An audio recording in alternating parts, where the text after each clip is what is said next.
Warning: this show is intended for mature audiences only. Viewers' discretion is advised. This show may contain strong language and sensitive or controversial topics. We are not attorneys and are not providing legal advice.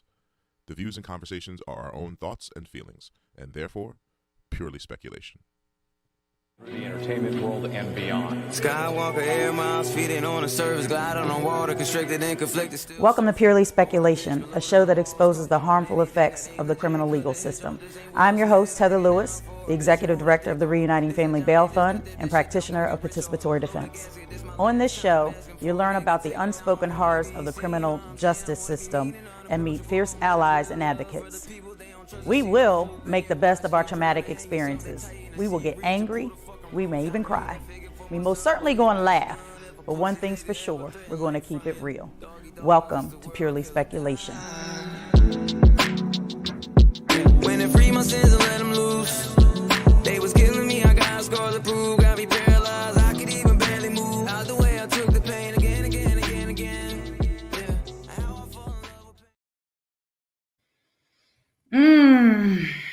Good evening, y'all. Good evening. And we are coming to you live tonight with an exclusive, unfortunate, and traumatic experience that happened to one of our loved ones earlier today in Lower Merion, Montgomery County, Pennsylvania. And the intro talks about how traumatic the police contact in the criminal justice system is. It talks about how we will make the best of our traumatic experiences. It talks about how we may cry. We're certainly going to be angry. I'm angry now. I'm emotional.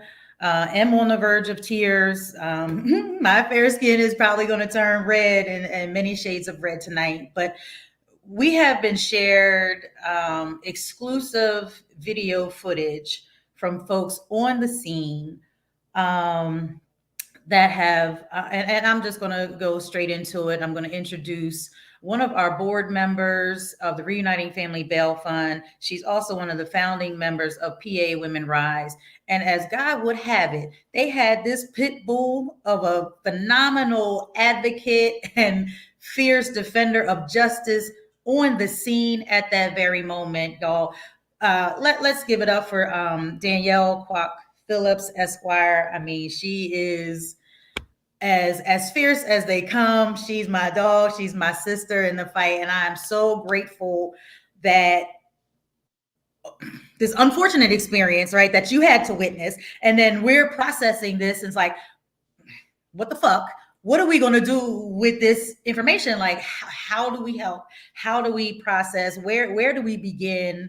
And so do you want to queue up, Lainey, since you were on the scene, so you know a little bit more, and then we'll talk more about the irony of all the actors that just happen to be at this particular point in time. So you want to introduce Lainey? Yes, I will. Thank you so much, Heather, and for all the things you said. Unfortunately, I'd hoped to be on the show to discuss some other topics, but it so happened that this incident happened today. It actually happened in Bala Cynwyd, Pennsylvania, at a Wawa. I happen to live across the street, so I often hear commotion at that Wawa. It's a 24-hour Wawa. And I had heard some noise, and I was going somewhere with my daughter, and I just ran over to see what it was. So I caught pretty much the tail end of this event, but I was able to speak to the next woman that we'll hear from, who is Lainey, who was at the scene, who took a video, who spoke with me and other people about what we were witnessing, which was a pretty terrible act of police brutality against an unarmed Black woman who we have since learned is from Norristown, which is where Heather is from and where we know many, many activists and community organizers, and it's a small town. So we have since found out that we are somewhat connected to this woman who had this happen to her. So I'll introduce Lainey now. I believe Lainey is a college student. I'm not quite sure, but she can tell us how she happened to be at this incident, why she decided to videotape, and then of course we are going to share the video with you all. Thank you. Hi. Yes, I am a university student. I was driving back to my parents' home in Narberth with my younger sister, and we drove past the Wawa that's a half mile from our house. And at that point, there was a commotion. The woman in question was still in her car, but there were 3 officers banging on her window, threatening to break her window. And so I just immediately pulled over into the parking lot and got out my phone to start recording. There were some other Wawa shoppers who had come out later also to take videos, and that's where the other angles are from. Thank you. So we have, like Lainey said, there were a couple of people out there recording. We have put together a clip of some of the compiled video. The warning in the beginning of this broadcast says that, to be aware, but I cannot stress enough how traumatic and graphic and violent this police encounter with this woman, which we believe was the result of some sort of traffic stop. And in parts of the video, you can hear her say that I did not stop because it was not safe. And she pulled into the Wawa parking lot. She didn't pull into a dark alley. She didn't run. She didn't pull into her home or into a garage. She pulled into a public place for her safety. And so, and isn't that what they tell people to do? If it's not safe to pull over, drive to the nearest place that's safe to park, so that everybody involved is safe, that they're not, traffic and things like that, that people would be hurt by a police stop on a highway. And so be aware that that is graphic, it's violent, and it's traumatic. And so we're going to see this experience. And Danielle mentioned that we know some folks. There are 35 mutual friends that I have with this woman. And so if you guys are listening or looking or watching, I have tagged every 35 people that we have mutual friends with this message, so that they can look out for their loved one, check in on their people, check in on your people, y'all. This woman had to have medical attention after this encounter, this traffic stop with Lower Merion police. And so if you have a loved one that is missing, please look out for them, check in with your folks. And if you recognize this woman, let's surround her with all the support and love that we can do, because this is just the beginning of a very traumatic experience. Step out of the car now. Step out of the car now. I don't care. Step out of the car. Step out of the car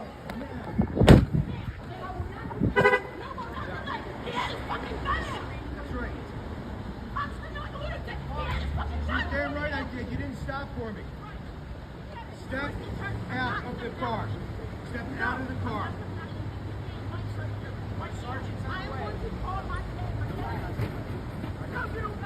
Yeah, I got it. I'm going to break the window. You put that window down now, or I'm going to break the window up. You are not going to put that window up. Now, I don't care. I don't care what you got.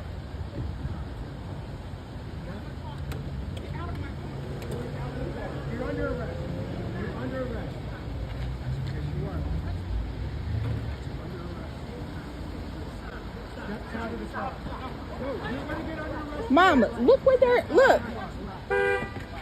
They pulling her out the car. Step out of the car. You're under arrest. You're under arrest. Obstruction of justice. No, it's not. No, it's not. Get the fuck back. Okay. I told you, do not touch me until your sergeant gets here. You told me, and you better not. Step out of the car. Oh my gosh, he said that he's about to tase her, Mom. He tased her! Oh my gosh! Look, they're tasing this girl! He's like trying to pull her out of her car. Oh my God! Get off of me! Get off of me! You got me.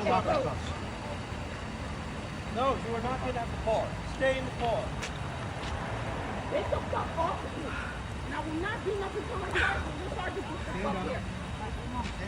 Dickhead, get the fuck over now. Cover my shit up. Cover it up right the fuck now.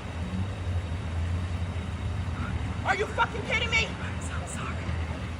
I'm gonna do shit. I asked for a fucking white shirt. He don't tell me. Don't fucking serve me. Don't you put me in his fucking car. Don't put me in his fucking car. Just walk. All you have to do is walk.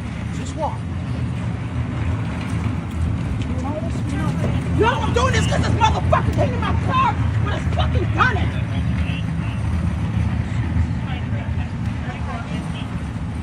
What happened? She's out of the car. She's half naked. They're pulling her out of the car. Came to my car with a fucking gun out. They have a gun in her face, handcuffing her on the ground. Her like breasts are out. Her like, oh my god.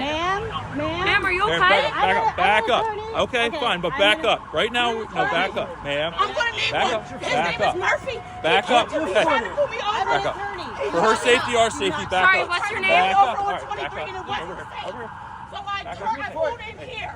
So I foot. pulled in here and I She pulled into the Safety, lot. safety, back She up. couldn't pull over on the road. All right, just back up.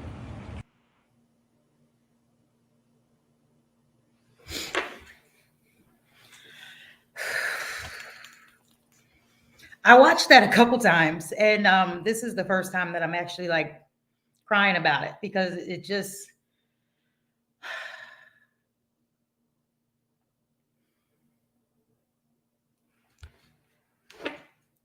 I don't know. I'm at a loss for words, y'all. So I don't know, Danielle, if you want to. Lainey, was that you kind of talking to the guy? Because I know in the beginning, the woman that called out to her mother and said, "Mom, they're about to tase her." That's not you, right? So that's another woman, obviously, and her mother that are watching this situation unfold. And then you have your perspective, and just how I'm talking is how you were talking. Like, so you were clearly traumatized by what you were witnessing and what was happening to this woman. Can you share a little bit about how you felt and your sister in that moment of actually witnessing this? Yeah, so I got out of the car to start recording. I actually started recording from a different angle, and the shot was obstructed by the car. And so as I was walking over, a different police officer came out of another vehicle over to me, took the gun holster off of the car and started walking towards me and said, move back. And in earlier parts of the video, I'm saying, I have a right to record. I get to record. I have a right to record. And he goes, you can record from over there. And so I ended up walking around to the other side. But it's just shock. I mean,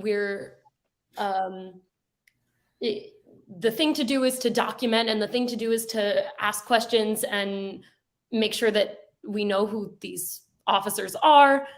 But I'm standing there almost at a loss for words when Danielle came over to find out what was going on. I had sent my sister back to the car. She ended up being directed out of the parking lot. So I was just there for the rest of when the officers and the ambulances were there. But it's mostly shock, it's horror, it's terrifying, really, not being able to do anything and being pushed away and not really being permitted to record unobstructed. That the officer says you can film from behind the car is what right, where you can't see anything. Where you can't see anything. Yeah. Right. And as we were getting to know each other, share with us, because like I said earlier, the irony of the folks that happen to be in that space was just an amazing thing, because not only are you from the area, you're a Montgomery County resident or the Narberth, and that happened to be Lower Merion police. So this is a Montgomery County incident.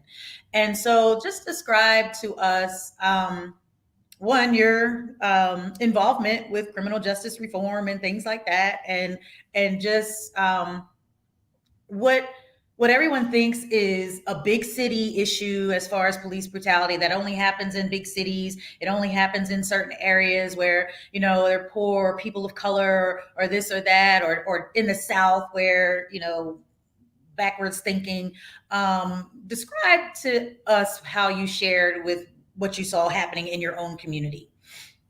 Yeah, so I'm a longtime Bail Project supporter and criminal justice advocate, and I think since about 2020, when a defund and abolish police movement is really picking up steam, what we heard is, oh, what does city policing look like ideally in this post defunding world, in this kind of dream world of policing? What does it look like? And the answer given by a lot of politicians, I think Alexandria Ocasio-Cortez, is it should look like a suburb, that policing in cities should look like a suburb. And I think that we just really have to reassess. I mean, what I'm feeling right now is our predominantly white, affluent, liberal suburbia is not immune from police violence by any means, and almost more opaque because we're not a city and because crime and policing isn't discussed. It's not at the forefront of our mind so much. And so our budgets are more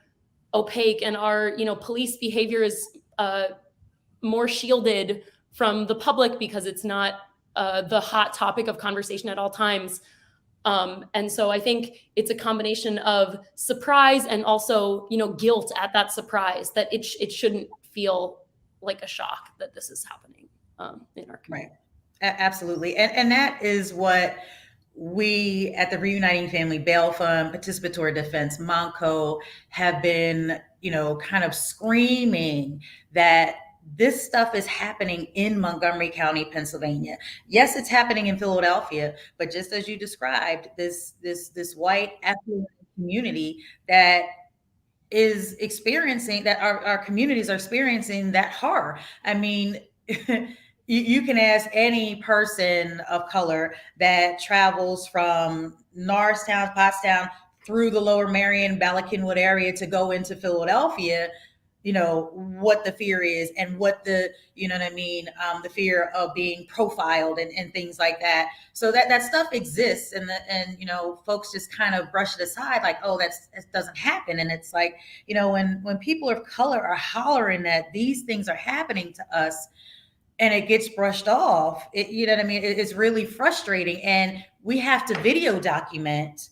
and we have to have these things in place to document the brutality for something to change. But how long do we have to document the brutality against people of color before anything starts to change? Danielle, do you have any comment? Yeah, we've talked, but yeah, I mean, I did want to talk about the incident.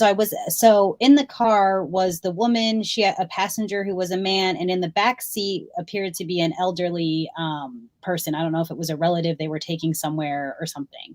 So after that video, the woman was put into the back of a police car for several minutes, and then the Narberth ambulance came and she was moved into the ambulance, I'm guessing to get treatment because she had been tased multiple times. So a combination from what the video showed, what I saw, and what the passenger told me is that she was driving on State Road 23, which turns into Conshohocken State Road. Mm-hmm. The cops pulled her over for quote unquote tailgating. So she's pulled over because tailgating, meaning that she was driving too close to the car in front of her. Yes. So that person in front of her called police to say that maybe they just started following her. I don't know, but it was that she was pulled over for tailgating. I said, Did she have active warrants? Is she on parole? Is she on probation? Is that why we saw this aggressive approach? The passenger stated no. It was a minor traffic infraction. So when she was yelling in the video, I couldn't pull over then. It's because people familiar with this area know there's no shoulder on that road. So she pulls over the first chance she gets into the Wawa parking lot. When she pulls over and has her window down, immediately a cop comes with his gun drawn to her side of the car. And that's why she's stating on the video that she refuses to get out of the car. Right. Because you can hear on the video, she's saying, I won't get out of the car with your gun out. And also, I want to see a sheriff before I get out of the car. And that she doesn't feel safe. Right. And that I don't feel safe. Mm-hmm. And that's when there's the fight about the window, because he says, put that window down or I'm going to break it. And she said, but you have your gun out. And he says, the cop, you're damn right I had my gun out. That was all in the video. Yeah. So already we're seeing somebody, a Black woman with 2 Black people in her car, being pulled over and treated as if they're dangerous. Right. It wasn't because she had an active warrant. It wasn't because they had some evidence. It was for tailgating. So already we have lots and lots of issues here, right? Mm-hmm. Already we have massive police overreach. And so, you know, the video shows that she says, no, I'm not putting my window down. And he says, if you don't put that window down, I'm going to break it down. And then he opens the car door and tases her. Mm-hmm. We don't hear any evidence that she had a weapon. We don't hear any evidence that she was throwing hands or trying to drive away, right? Yeah. And so legally, at that point, it's like, why did you need to do that? And she's sitting in her car. It's not like she's even out of her car threatening. She's sitting in her car. And she's been promised, or she's under the impression that she's been promised that she will not be touched until the sergeant arrives. That she says, I wanted a white shirt. You said you wouldn't touch me until the sergeant arrived. You said. And so I arrived after this, exchange. But, there's a clear, these police officers don't feel a need to gain the trust of the public, that there's some sort of, whether it's lying or, just so to get her to comply. It's wrong. And it's an abuse of power. So. Right. So she thinks, okay, well, I can wait. Why can't I just sit here and wait until a sergeant comes and you put your gun away? Lainey, you lived in Lower Merion for all your life. Are there often real police emergencies that they could not have waited? No. I don't know that I've ever, I was a high schooler here. I don't know that the police have ever been called on any sort of high school engagement I've ever been a part of. I don't know that I've seen a police emergency. Right. And I absolutely have. I mean, I'm sure that we have an overwhelming excess of sergeants waiting to be called if needed. So there's no reason in a very low crime neighborhood that they couldn't have just waited, right? Instead, what that cop decided to do was pull open the door with 2 other cops, tase the woman, and then pull her out of her car. And what the passenger told me was that she was then tased twice more and handcuff her while her breasts are exposed. All that was necessary because she was supposedly tailgating. Again, in some of the early police brutality videos, there was a common argument that we thought somebody was reaching for a gun. We thought they were violent. We thought, of course, we couldn't see inside the car, but you can hear the police officers verbalizing everything that's going on. And the police officer admits to pulling his own gun, but he had no point says like, oh, you're reaching for this or you're violent, Is she resisting? Is she resisting with her voice? Yes. But I didn't realize it was a crime to talk. I mean, I think most people would say, you promised this and then you just dragged me out of the car like that. And then you could see this one woman on the ground with 3 white male police officers all around her. Her shirt's up, her breasts are exposed. As we were in that parking lot, Lainey, I think more cop cars arrived. So all in all, I think there are about 6 or 7 cop cars for this incident. They wouldn't let anybody speak with this woman. They were shooing us all away. They were aggressively shooing us all away from the scene. And then at some point, it was maybe 20 minutes into the encounter. More citizens came because they were concerned. And then the woman was taken to the hospital in the Narberth ambulance. At one point, the police officer asked the passenger of the car, hey, can we have her phone? And I said, why do you need her phone?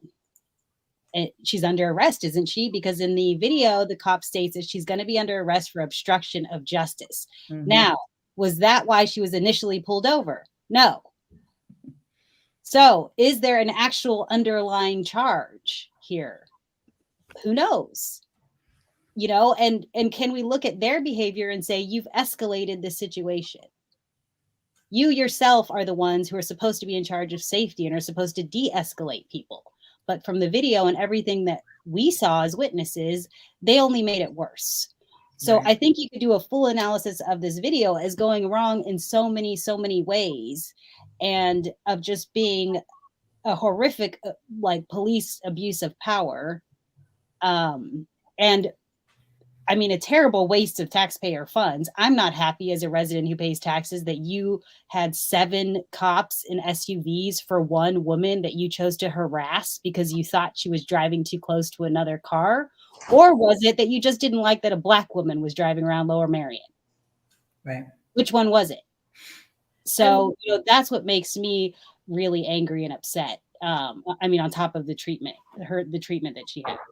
And the passenger is also, like, throughout the video, he's kind of calmly asking for the ambulance, right? That the ambulances are the last vehicles to arrive after several police vehicles. But he's explaining she has a defibrillator, that she needs medical attention. She's being tased. Like she has some medical device.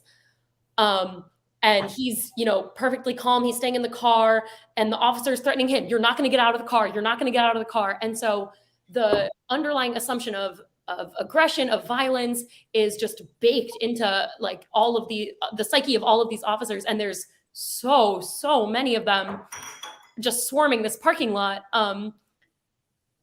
creating a scene where there isn't one. Eventually, after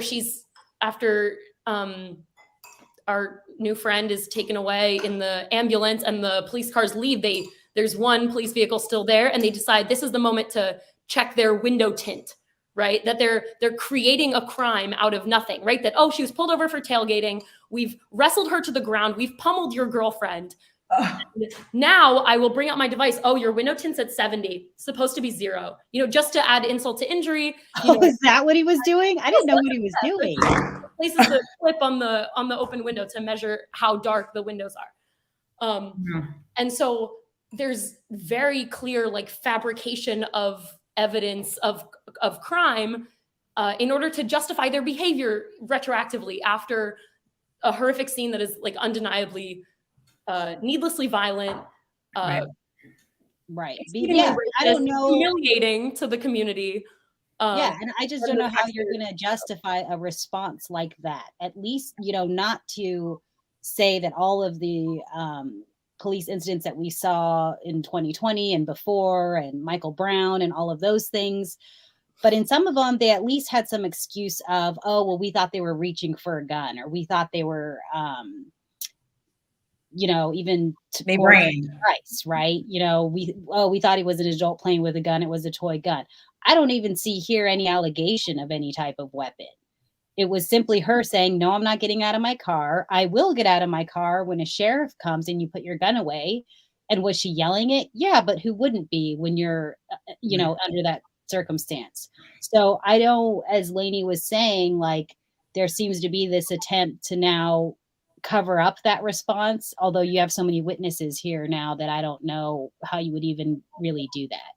So I don't think that there's any possible world in which this was an adequate or okay response. And what we want to happen is for heads to roll. I mean, they need to be fired. The officer who walked up to that car with a gun, who said, I'm going to break your window down, who tased this woman, he needs to be fired. Absolutely. I don't understand how this community could accept any other outcome. Because, I don't care if it was a woman driving through, like, as Lainey was saying, in a mostly white affluent suburb, what kind of message is that sending to people? That you're not welcome here as a Black woman. Right. You're not welcome here. You're going to be met with suspicion here, even if you're only driving through. That's not the community that I want to live in. I send my children to school here, to the elementary school, to the middle school. I'm involved in community events, and it's like, that's not the kind of community that I want. And for the cops to be so confident that they will not face consequences, which is clear to me, that the brazenness of, you're damn right I had my gun out. It's on the video. He's proud. He thinks he has made reasonable choices. That either there's, I think there's a combination of things. I think there's something crucially wrong with how they're being trained, if that's somehow a cause and effect response to someone had to drive several hundred more feet to a parking lot to pull over instead of in the middle of, State Route 23. And I think that entitlement to behave this way, imagining that the community will not give backlash, that you will not be fired for behaving this way, that you will be allowed to continue this behavior and possibly have already been exercising your power in this way is abysmal and embarrassing. And I should hope, again, I grew up in this community. I hope and truly believe that there will be a response, that this community will not accept this or tolerate this kind of police behavior. I just want to say thank you to the folks that are watching. We apologize that this is such a graphic accounting and conversation. I apologize that Lainey and Danielle had to experience this trauma, and all of the tens of however many people were out there in that Wawa parking lot seeing this woman being tased and aggressively handled by 3 white police officers in Lower Merion. Lainey, in all, how long do you think from start to finish, or when you started to be involved with this, that this incident took place? 20 minutes, 30 minutes? Like, what was how long? 20 minutes. I think the real violence that was captured on video is a 5-minute, from being banged on the window to putting this woman into the police car. I think start to finish, cops come to the parking lot and leave maybe a half hour. Okay. And so I just asked because we have about 10 minutes worth of footage. So some of the questions that people are asking is, where can we get the names of the officers? I'm sure that's going to come out in the wash once this thing starts. So at the end of the video, the woman had yelled out, "It's Officer Murphy. It's Officer Murphy." So I think that's maybe the name of one of them. We are going to post the video. The video will be freely on Reuniting Bail Fund, PA Women Rise, and Twitter, and we want people to share it. And we have sent it to the news stations. So we're hoping that when more eyes are on it, we get the specific names of people, because this is just, the beginning stage of what we will plan to do. As Lainey said, and I said, there needs to be accountability. This is not acceptable in any way, shape, or form. The main person, as we said, we would seek to get them fired, and we will also seek to understand more about their policies. As Lainey said, what made them feel so emboldened that in front of, a dozen citizens of this neighborhood, that they could behave this way, that they could not allow us to give assistance to this woman, to talk to this woman, to ask if she was okay. There was no threat from her that we saw. The people in her car just sat there calmly. They weren't yelling. They weren't screaming. They weren't interfering. It was just typical police brutality. Right. And again, reading some of the comments, I'm seeing that I'm not sure if it's supervisor, superintendent. I'm not sure what the abbreviation means, but McGrath, who is, I guess, a senior officer in the Lower Did someone recognize somebody there? Well, yeah, Adrian is. Thank you, Adrian. We know Adrian Seltzer, so she's, hi, Adrian. Yeah, so she's definitely out here, putting it down. And so she's saying that he emphatically says that they are trained in de-escalation tactics. And it's clear that they just went all in, or at least the one. I'm not going to put them all in it. You know what I mean? You can see varying degrees of complacency or complicity. And you see the one officer jump when the woman gets tased. You know what I mean? And then the other one scratching his head like, oh my God, we about to be in some shit. And so you start to see all these things. So maybe not all that was in the video. We'll have all the full length of the 10 minutes that we have access to, but you can see, and they don't care. They know that there's 20, 30, 40 people. You're in a Wawa parking lot. I'm sure there's video cameras from Wawa that are capturing all of this. And one of them said, our body cam is on. And I'm thinking, okay, how soon before you say, oh, we forgot to turn it on? And then one of them, I said, I want to give my card to the man in the car, and the passenger. And he looked at me and said, are you serious? You can't do that.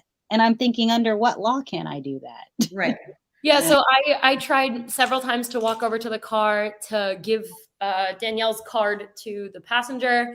And I was told repeatedly that, so this is after the officers have finished talking to the passenger, that there's no investigation going on, but that the reason that I can't go over is because it's a park, I might be hit by one of the cars, that they don't want me to be in the path of the cars, just in case they need to drive away really fast. Again, in an incredibly low crime area, under what circumstances are the police going to speed out of the Wawa parking lot with such gusto that they like hit me, a regular sized person?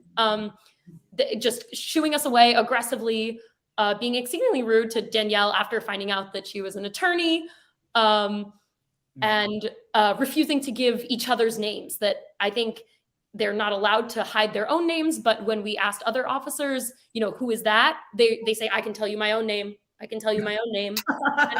Can't reveal who that is. Oh my God. They know. I think that's, you know, it gives me some hope that they're afraid. They know this kind of thing will have consequences if the community finds out the extent of their violence and inappropriate behavior. And we're here. Go ahead, Danielle. Yeah, and I'm just going to point out again, just like how stark the racial makeup was. Every single cop there was a white man.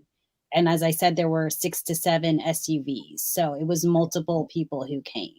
Right. So you have, you know, white men in affluent Lower Merion sort of manhandling and on top of this Black woman from Norristown. I mean, the whole thing is just as terrible as it gets, you know, in terms of like the kind of community that there are many people in Lower Merion that are working very hard to have. Adrian, you know, Seltzer on this call being one of them. I know Lainey being one of them, that there are people in this community that try very hard. And to see something like that it's just you know, it's not acceptable.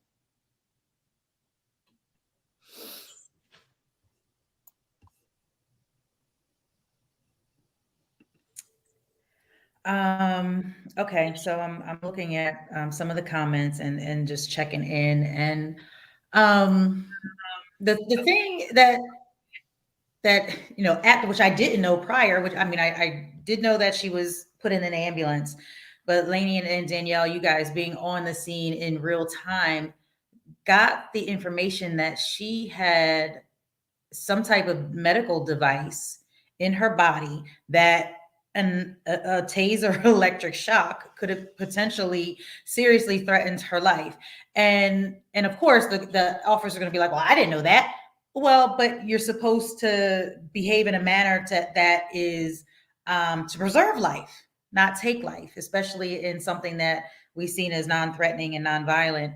And so, trying to read some of these comments here. I just thank everybody for showing up, and that's why we're here. We're going to get ready to wrap it up, and we'll get closing remarks for folks from Lainey and Danielle.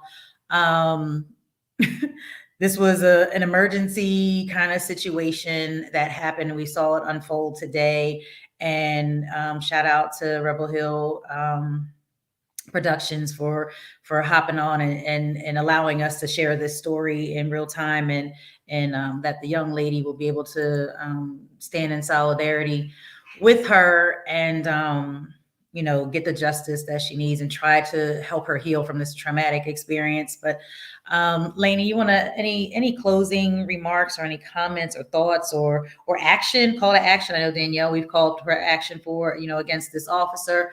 But is there anything else that you can think of or could benefit our folks? Yeah, I would hope that this officer is fired. I would hope that we will see justice for this woman. And I would also say, I think that a lot of young people from this area feel the way that I feel. And I think that all people should see this incident and be appalled and terrified and want to see change. And I think that we don't often think to fight for criminal justice in our white, liberal, affluent suburbs. And we need to, those of us who are from this area and care about this area and want to make right, have to shift focus and put our energy into resolving the police violence that we see, you know, a half mile from where we live. Right. I'm heartbroken, basically. Thank you. And I thank you so much for your courage to come on the show, to, you know, engage with Danielle, to share, you know, the videos and things like that, because we're pretty sure there's going to be a whole shit show to come after this. If we are doing our job right, there's going to be a shitstorm. And so we're calling on everybody that's watching this video live now and that's going to see it in the days to come, that please be courageous and you know, stand in solidarity with us and with the young lady, and so that we can hold the officers accountable for their behavior. Danielle, do you have any closing remarks for us? Yes, I just want to thank you, Heather, so much, and the producer, for doing this last minute. I called you immediately after it happened, and you were like, you know, we're going to do something. So that was awesome. And Lainey, I saw you during it. I know how upset you were, but also how brave you were in refusing to back away and refusing to not assert your rights and document what was going on. I think Americans more and more are understanding that's our role in this, and that's what we need to do. There were many other people just driving by who like pulled over and just came up to us and said, we want to offer support. What's going on? To the woman, if at some point you watch this, I hope we can talk. And I don't know that there are words to say about what you experienced. It was wrong, 100,000%. It was wrong. We are sorry that we couldn't do more to stop it in that moment, but we are going to fight for you, with you, to hold these people accountable, because this is not the society that I want to live in. This is not the community that I want to live in. There are wonderful people here who have tried very hard, as I had said earlier, to make this not the kind of community, but we are here right now. And so now's the time. This is just the beginning. We're going to share the video. There's going to be lots of actions to come. I hope everyone keeps up with those. Thank you. Thank you. And to Adrian Seltzer, Sarah Atkins, I know, Adrian, you're in that area. Sarah, I'm not sure, but you guys have a lot of insight as to the mechanics and logistics of the Lower Merion Township. Asking for the commissioners. Commissioners in Lower Merion are similar to council people in other areas. So when they're looking for their commissioner, they're looking for their council part equivalent in that area, as they oversee the Lower Merion Police Department. So please start reaching out once this video is public and shared. Please email them. Adrian, you were sharing some email addresses and things like that, please share, email the folks, the police chief, the commissioners, anyone that's involved, other community members. There's loads of support out of Narberth and the Ardmore area, Lower Merion area, all of the churches that have signs out that say Black Lives Matter. Please make sure that they understand what just happened in their community early afternoon today. And so we just want to peace out, because this was hard. This was traumatic. And I thank you, Lainey and Danielle, for rocking out with me. I thank everyone that's watched this live and are going to support this young lady as we move forward. Darshell, I tagged you, so you may know this young lady, and I know you are boots on the ground in Norristown. So let's make sure that these folks that I tagged on Facebook to reach out to this young lady. And if you reach out to me, I will share with you personally, directly, who we're referring to, but we just wanted to protect her privacy and let her kind of do the rest as it unfolds, and just know that we are there to support her. Please like and share. I'm not going to do the shameless plug, but that's why we're here. That's why we do what we do. That's why the show exists. We're literally like November, December. This is our third month doing this show and trying to expose what's going on in our criminal justice system at the courthouse, in our now obviously our police departments in our communities. And so this is just an avenue for us to tell our story, for us to hold people accountable. It's not, you know what I mean, just to bash police or avoid, you know, consequences for our actions. But we need justice, y'all. We need accountability. Like you can't do, these are people. These are fucking people. And you treat people like they're people, they're human beings. Like they tased this woman like she was a dog. And that shit hurts. It's foul, and it's just, and I'm not going to get back on that soapbox, but it really is rough.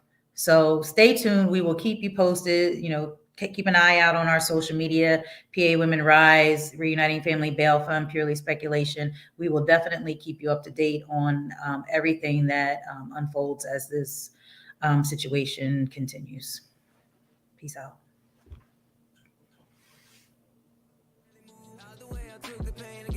Thank you for tuning in to this episode of Purely Speculation. If you learned something, share something.